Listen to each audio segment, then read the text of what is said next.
Okay, TBH Labs ကနေကြိုဆိုပါရစေကျွန်တော်တို့ဒီနေ့မှာ mobile နဲ့ပတ်သက်တာတွေကို showcase review တွေလုပ်မှာမဟုတ်ဘဲနဲ့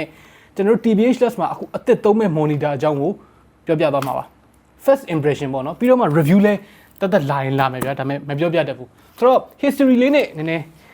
နောက်ကြောင်းလေးပြန်ပြောရမယ်ကျွန်တော်တို့အရင်တုန်းက TBH Labs ရဲ့ဒီ main editing rig မှာသုံးတဲ့ကောင်က Acer Predator H34 ပါ2016လောက်တုန်းကဝယ်ခဲ့တာဆိုတော့အဲ့ဒီကောင်ကထွက်ချင်းတုန်းကတော့လုံးဝ high end product ပဲ3440 1440ပြောမယ်ဆိုလို့ရှိရင် WQHD display နဲ့ VA panel နဲ့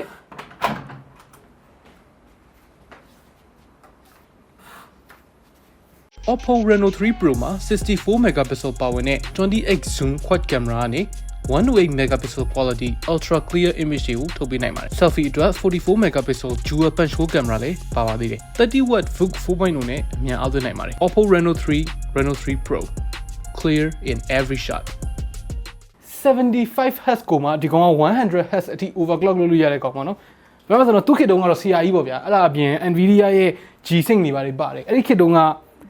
1200တောင်ပေးရတယ်အဲ့တုန်းက local မှာဝယ်လို့ရသမျှတွေမှာဈေးကြီးဆုံးကောင်ပေါ့ဆိုတော့ဒီနေ့မှာဒီကောင်က power မလာတော့ဆိုတော့ဘလို့ဖြစ်လို့ power ကမလာလဲဆိုတော့သူ့ရဲ့ adapter ပေါ့နော်သူ့ရဲ့ adapter က original adapter ပျောက်သွားတယ်ဆိုတော့ third party adapter နဲ့သုံးနေရနေပြီးတော့အဲ့လိုပဲလစ်လိုက်မလာတော့လိုက်လွတ်လိုက်အဲ့လိုဖြစ်ရင်းနေပဲနောက်ဆုံးတော့လဲဒီကောင်လဲသူ့ရဲ့တေးနေစေသွားပြီနဲ့တူပါတယ်2016တုန်းကဆိုတော့ကျွန်တော်တို့ warranty ဘာညာလဲမရှိတော့ဘူးဆိုတော့ဒီကောင်ကို first party adapter နဲ့ကျွန်တော်တို့ပြန်ဆန်းမယ်လောလောဆယ်မှာတော့ဒီကောင်ကိုအစားထိုးဖို့အတွက်ကျွန်တော်တို့ Xiaomi ရဲ့34လက်မ curved display လေးကို IT industry ကနေတွားဝယ်ထားတယ်မြန်မာနိုင်ငံမှာတော့ဒီကောင်ကိုရောင်းတဲ့ဆိုင်ဆိုလို့ဆိုင်ကြီးရဲ့လို့ကျွန်တော်တို့ IT industry ပဲတော့ဘလို့ဆက်တွေ့သေးတယ် sponsor မဟုတ်ဘူးလုံးဝကိုယ့်ပတ်စံနဲ့ကိုဝယ်ထားတာပြောချင်တာပြောမှာမလေးဟဲ့ဆိုတော့ဒီကောင်ရဲ့ specification ကထူးထူးခြားခြားပဲဒီကောင်နဲ့တော်တော်တူတယ်ဒီကောင်က$1200ဆိုပေမဲ့ဒီကောင်ကိုဝယ်တာကျွန်တော်6သိန်းတော့မပြည့်ဘူး9သိန်း9000ပဲရှိတယ်ဒီကောင်မှာ100 Hz ပဲရတယ်ဒါတော့ OC လုံးမှဒီကောင်မှာ native 144 Hz ရတယ် panel တွေဘာတွေကလည်းအတူတူပဲ resolution လည်းအတူတူပဲ size လည်းအတူတူပဲ cap ဖြစ်တာချင်းလည်းအတူတူပဲဆိုတော့အဲ့လောက်ဈေးသက်သာနေပြီဆိုတော့ဘာတွေများဒီကောင်တွေဝိတ်လျှော်ထားလဲတော့မပြောတော့ဘူးကျွန်တော်တို့ဒီနေ့အဲ့ဒါကိုအဓိကစမ်းကျင်တာဒီကောင်ကိုကျွန်တော်စမ်းကျင်တာတော့တော်တော်ကြားနေပြီဒါပေမဲ့မြန်မာနိုင်ငံကနေမှားအလုံးရှုပ်တာနဲ့ပြီးတော့ဟို in stock ရှိတဲ့ဆိုင်တွေကကိုမေးလိုက်တဲ့အချိန်ကျတော့မှ out of stock ဖြစ်သွားတာနဲ့ဆိုတော့ကျွန်တော်အခုမှပဲစပြီးတော့စမ်းရမှာပေါ့နော် okay ဆိုတော့ true unboxing တော့မဟုတ်တော့ဘူးသူတို့ဒီမှာ80ဘာတွေကတော့ချွတ်လိုက်ပြီဘာလို့လဲဆိုတော့ warranty စီးပါညာကတ်လိုက်တော့လေ okay ဆိုတော့ဒါတော့ပန်နေကြီးပါဒီကောင် 1500R display ဗျဆိုတော့ဒီ Predator H34 နဲ့ရှင်လိုက်မယ်ဆိုလို့ရှိရင်တိတိတသားကြီးကိုပို့ပြီးတော့ cut ဖြစ်တယ် curvature ပိုကြီးတယ်ပေါ့နော်ဆိုတော့ကျွန်တော်ဒီကောင်ကိုအရင်ဆင်ရအောင်ကျွန်တော်သိသလောက်တော့ဒီကောင်ရဲ့နာမည်က Xiaomi Surface 34 inch ပါဒါပေမဲ့သူ့ရဲ့ Surface ဆိုတဲ့နာမည်ကဒီဘူးမှာမပါဘူးသူ့ဘူးမှာပါတယ် Mi 144 Hz curved gaming monitor ဒါပဲမပါဘူး okay build quality ကတော့ H34 တော့မကောင်းဘူးပေါ့နော်ဒီကောင်ရဲ့ stand က metal ကိုမှ plastic cover လေးနဲ့ all metal မဟုတ်ဘူးဒီကောင်မှာတော့လုံးဝ solid metal ပေါ့နော်ဒီ power cable ပါမယ် display port တစ်ခါလေးပါပြီးသားနိုင်တယ်သူပုံကြည့်ရတာအင်္ဂလိပ်လိုလည်းပါမယ်ပုံမပေါ်ပါဘူးဆိုတော့ installation ကတော့ပုံစံတိုင်းပဲလွယ်ပါတယ်အလုပ်တုပ်ကြီးရေတက်ပြီးဒီမှာ screw တစ်ခုဆွဲရscrew တစ်လုံးနဲ့ဟာလေးရှိတယ်အဲ့ဒါလေးကိုဒီမှာထည့်လဲပြီးပြီဆိုလို့ရှိရင်တော့စက်တန်းတက်ဆင်တဲ့အချိန်ပြီးပါပြီခင်ဗျာဒါပါပဲဘာမှထပ်လုပ်စရာလိုတော့မယ်လို့မထင်ပါဘူးဒီကောင်ကထည့်လိုက်မယ်ဆို click ပဲတန်းဝင်သွားလိမ့်မယ်နဲ့တူတယ်ဆိုတော့ဒီမှာ hook လေးရှိတယ်အဲ့ဒီ hook လေးကိုဒီထဲထည့်ပြီးပြီဆိုတော့ဒီကောင်ရဲ့ stand ကပြောလို့ပြောတာမဟုတ်တော်တော်လေး minimalist ဖြစ်တယ်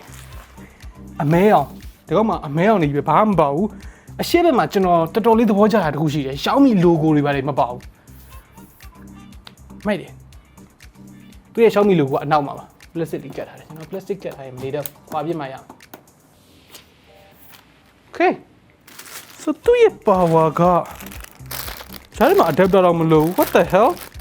ကြိုးကြီးတန်းထိုးလိုက်ရုံပဲအဲ့ဆိုကိုရီဘာမှကွာဖြစ်ကြမလို့ adapter ဖြစ်တင်ပါပြီလားဟာကိုရီခေတ်တုန်းကဒါမျိုးမဟုတ်ဘူးဟို third party တွေ first party တွေလုံးမနေဘူးဒီဟာလေးရှိရင်ရပြီထမင်းမောင်းကျိုးနဲ့တူတူပဲအမှန်ပဲပြီးတော့ဒီကောင်ရဲ့ stand ကအပေါ်အောက် height adjustment ရတယ်ဒီလိုတော့ရတယ်ဒီလိုတော့ရတယ်ဒီကောင်တော့ထောင်ဖို့တော့မကြိုးစားနဲ့ပေါ့နော်ဒီကောင်ကြီးကထောင်လို့ကောင်းတဲ့အရာလည်းမဟုတ်ပြီးတော့ဒီ stand မှာဟိုလေးပါတယ်ဒီကျိုးထိုးဖို့နေရာလေးပေါ့နော် okay ဆိုတော့ထိုးကြည့်အောင်ဘာပေါ်မှာလဲဟေ့ဒီမှာမလီကာပါနေနေတာမဟုတ်ကျိုးတွေရှုပ်မနေတော့ဘူးပေါ့ကျိုးခေါ်စီလို့ထိုး okay display board ကဒီမှာထိုးအောင်မယ်ဆိုတော့ဒါပြန်တက်လို့မရသေးဘူးဒါပြီးမှပြန်တက်မယ်ကဲအဲဆိုရင်အပေါ်တင်ရအောင်ပြောဦးမင်းနေတယ်ဒီကောင်ကခုနကငါပြောတဲ့ specification တွေအပြင် AMD FreeSync တောင်ရသေးတယ်မခန့် okay okay nice ကောင်လေးကိုဒီအောက်ထဲထည့်ဒီကောင် down side ထဲထည့်လိုက်လို့ရတယ်ကျိုးကတော်တော်ဦးတူတယ်ဆိုတော့ဒီမှာတော့ display port က2ပေါက် HDMI က2ပေါက်ပါတယ်ပြီးတော့ headphone ပေါက်လည်းပါတယ်ဒီ monitor display လာဤ okay ပုံမှန်လင်းပြောရမယ်ဆိုရင် first glance မှာတော့ color ရ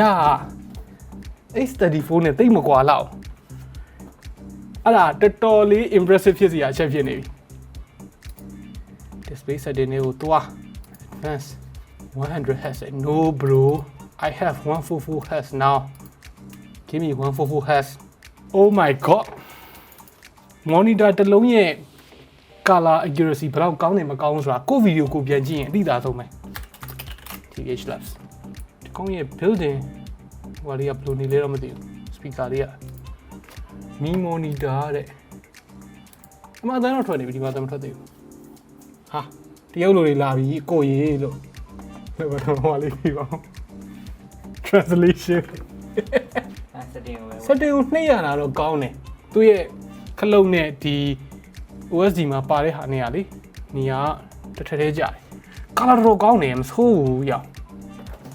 ဆိုး cinematic low Blu-ray ဒီကောင်က blue light reduction ဘာညာလည်းပါတယ်ပြီးတော့ game mode လုပ်လိုက်တာဖြစ်သွားမယ်ဒီမှာ picture နဲ့ picture mode တွေလည်းပါတယ်audio တွေ့ပြီအမလေးဟဲ့နောက်ဆုံးဆို English ကိုပြောင်းညင်နေဆိုလို့ရှိရင်အောက်ဆုံးကဟာကိုသွားပါပြီးရင်အပေါ်ဆုံးကဟာကိုသွားပါအဲ့ထဲမှာမှ English ကိုသွားရေးပေးလိုက်ပါ you are welcome နောက်ပြီ audio မလာဘူးဖြစ်တယ် display board နဲ့လာမှာလေဘယ်ကလာလိုက်တာအတန်လေးတစ်ချက်တော့ကြားလိုက်တယ်တော်တော်တော့ဒိုးတယ် okay so brightness ကိုတင်ကြည့် brightness က H34 နဲ့အတူတူလောက်ပဲကျွန်တော်တို့ဟိုမှာကြည့်တာလဲ specification မှာကြည့်တာလဲ300 nits ပဲ motion reduction noise reduction motion response time online တော်တော်ကြီးမှောင်ထွက်သွားတယ်ဆိုတော့ဆိုင်ပါဗျာဒီကောင်ကို display unit အနေနဲ့ပြထားတယ်နော်ဒီဈေးနဲ့ဒီ specification နဲ့အခုမြင်ရတဲ့ဟာနဲ့ဆိုလို့ရှိရင်တခါတည်းတန်းဝယ်လာမိမှာပဲကျွန်တော်လည်းတခါတည်းတန်းဝယ်နေတာကြားလာနေပြီအခုမှဝယ်လို့ရလို့တော့အခုမှဝယ်လိုက်တာတော်တော်လေး clean looking ဖြစ်တယ်မကြိုက်စရာအချက်လောလောဆယ်ဘာမှမတွေ့သေးဘူးလောလောဆယ်တခု quite တက်နေတာကတော့ audio ဒီကနေပြီးတော့ထုတ်လို့မရတာလေးတခုပဲရှိတယ်ကျန်တာတော့ကိစ္စမရှိဘူးမသိတဲ့သူတွေအတွက်ပြောပြထားအောင်မယ်ဘောဝစီက free ပေးနေပါတယ်ကားယူလိုက်ပါ Epic Game Store မှာဝယ်ရမှာပါဝယ်ရမှာမဟုတ်ယူရမှာပါနော်ဆိုတော့ refresh rate တလောက်ကောင်းလို့ refresh rate ကောင်းနိုင်လဲလုံးမဖြစ်ဘူးပေါ့နော်ကျွန်တော်တို့ response time လည်းကောင်းရမှာဘူးဆိုတော့ response time ကလည်းဒီကောင်4 millisecond တော်တော်လုံးဖြစ်တယ် oh my god gaming experience မှာတော့ Predator H34 နဲ့တော်တော်ကွာသွားတာဘာလို့လဲဆိုတော့ 100Hz နဲ့ 144Hz နဲ့ကြတော့လေတအားနဲ့တိတာတယ်ဆိုတော့ budget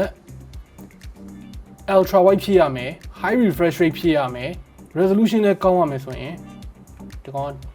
မရွေးစရာဘာအကြောင်းမှမရှိဘူးမရွေးတဲ့ကောင်မိုက်နေလို့ပဲယူနေလို့ပဲဖြစ်မယ်ဟဲ့ကောင် okay nice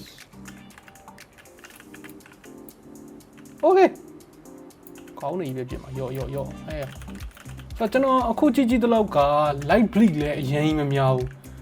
အရင်မများဘူးဆိုတာတကယ်တော့များရင်များနေလိမ့်မယ်ဒါပေမဲ့ X34 မှာလည်း light bleed တော်တော်များတယ် light bleed ဆိုတာဒီဘေးဘောင်ဘက်တွေမှာလေပလုတ်တုတ်ကြီးဟေးဘေးဘောင်ဘက်တွေမှာသူကအမဲအောင်ပေါ်နေပြီဆိုလို့ရှိရင်အဲ့ဒီအမဲအောင်ကလုံးဝမမဲပဲနဲ့လေနည်းနည်းလေးဖြူတူတူလေးဖြစ်နေတာပေါ့နော်အလင်းရောင်ကဖောက်ထွက်နေတာပေါ့ဒီလိုကောင်ကြီးရှိလို့ရှိရင်အဲ့ကောင်နောက်ကနေချတယ်အဲ့ကောင်ဆိုအဝေးကနေပြက်နော် monitor first impression ကနေပြီးတော့ gaming tutorial ဖြစ်တာ okay ဟောနောက်ဆုံးဒီတော့ဘာမှမကောင်းပြောသေးတာကိုမရှိသေးဘူးဖုန်းလောကမှာလေဒီလိုမျိုးမကောင်းပြောသေးတာလုံးဝမရှိတဲ့ product မရှိဘူးဒါပေမဲ့ PC လောကမှာတော့ရှိတယ် apparently ဆိုတော့စမ်းသုံးကြည့်လိုက်ပါဦးမယ်အားနည်းချက်ကတစ်ခုမဟုတ်တစ်ခုတော့တကွေးမဟုတ်တကွေးတော့လာတွေ့မှာပါဒါပေမဲ့ဘာပဲပြော9,900နဲ့ရတယ်ဆိုတာကြီးကတအားတန်လွန်းနေမြန်သာပြေးဝယ်လိုက်တော့လို့ပြောရင်လည်းကျွန်တော်တို့အတွက်နောက်တစ်လုံးဝယ်စရာမရှိတော့ပဲနေလိမ့်မယ်ဆိုတော့မဝင်နဲ့မဝယ်နဲ့ပါ okay နောက်နေ့မှတွေ့တော့ပါ